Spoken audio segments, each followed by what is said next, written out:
जी, अस्सलाम वालेकुम। Welcome to my YouTube channel Pak kidney care. आज हम किडनी डिजीज़ के जो पेशेंट हैं, जो गुर्दों की दायमी बीमारी में हैं, जिनके डायलिसिस हो रहे हैं, उन पेशेंट्स के बारे में बात करेंगे कि डायलिसिस के पेशेंट को हम एक आइडियली डायलिसिस, मिसाली डायलिसिस कैसे दे सकते हैं, जो कि एक पेशेंट का राइट है।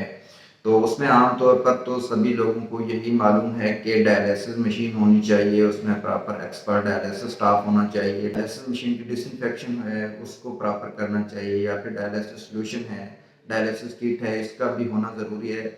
लेकिन जो आइडियल डायलिसिस में 50% रोल है वो है आरओ प्लांट का, रिवर्स ऑस्मोसिस है।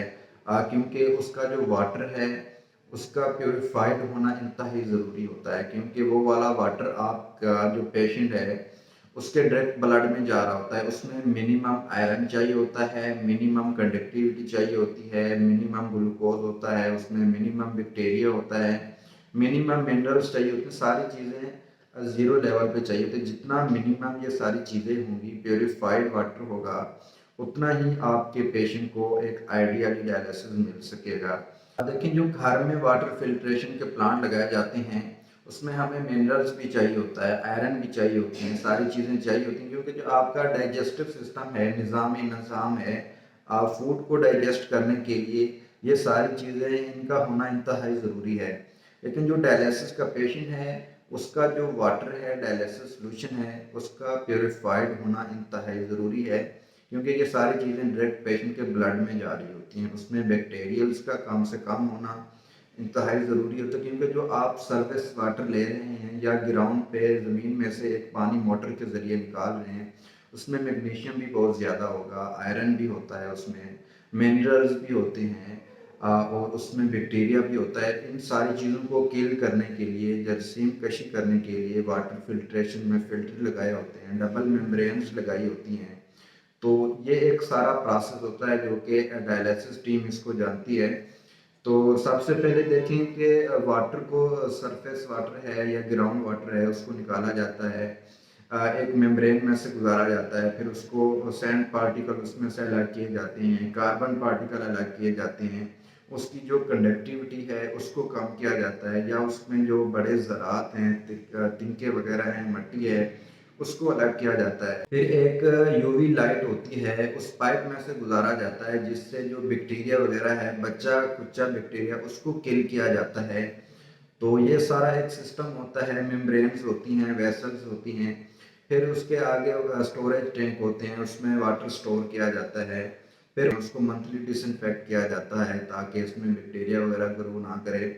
तो एक पूरा सिस्टम है, पूरा निज़ाम है, जो कि मशीनों की बैक साइड पे लगा होता है, और उसके बाद मशीन के पीछे एक और फिल्टर लगा होता है जिसे डाया सेफ फिल्टर कहते हैं। डाया का मतलब होता है डबल, सेफ का मतलब है दोबारा सेव करना। जो आपका डायलिसिस सॉल्यूशन है, पार्ट ए है, पार्ट बी है और आरओ वाटर है, उसको दोबारा फिल्टर करता है, तब जाके आपकी मशीन में वाटर इंटर होता है, फिर आपके ब्लड में इंटर होता है, डायलिसिस में। तो एक सारा सिस्टम होता है। तो उसमें आरओ वाटर का पानी प्योरीफाइड होना इंतहाई ज़रूरी है, और डायलिसिस मशीन की डिसइंफेक्शन के जो प्रोटोकॉल हैं उसको फॉलो करना भी इंतहाई ज़रूरी होता है।